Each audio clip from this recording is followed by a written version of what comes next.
السلام عليكم ورحمة الله وبركاته أصحابتاي habeen wanaagsan meel kastoo aad dunidaad ka joogtaana ku soo dhawaada warbixino kooban aan ka diyaarinay koobka adduunka ee ka socda magaalada Dooxa ee wadanka Qatar.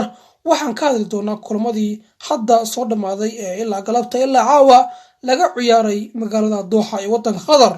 Xulka qaranka Ingiriiska ayaa xasuuq weyn u geystay dhigooda Jamhuuriyadda Islaamiga Iiraan, waxayna ku xasuuqeen 6-2 kulan koobaad ee groupka B ee koobka adduunka.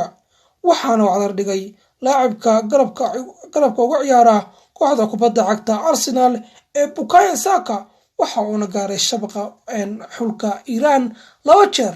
laacibkan lagu magacaabo Bukayo Saka maxay uga dhigan tahay xulka Ingiriiska in kulankiisii ugu horeysay ee World Cup-ka uu guul weyn gaaro, maadaama cadadka goolasha aadka u fara badan xulka Ingiriiska uga raayeen xulka Iiraan uusan ahayn mid looga bartay xulka Ingiriiska oo ah bilow cusub ee koobka adduunka ee ka socda magaalada Dooxa.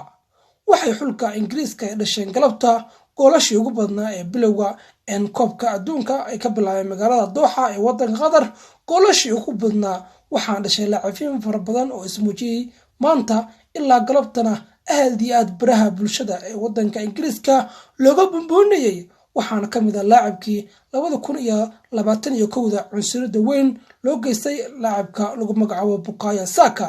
Bukayo Saka ayaa garabka duula ee kooxda kubadda cagta Arsenal ayaa burbursaday ama si walba ka yeelay daafacyada xulka Iiraan.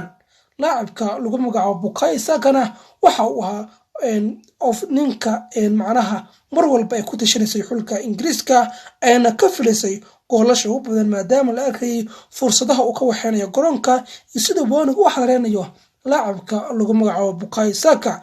laakiin xulka Ingiriiska waxay maamulayeen kulanka ka socday Khalifa Stadium ee bariga magaalada Dooxa, waxaana uu ahaa wax aysan inaban caadayn maadaama booniga wax walba ay maamulayeen xulka Ingiriiska.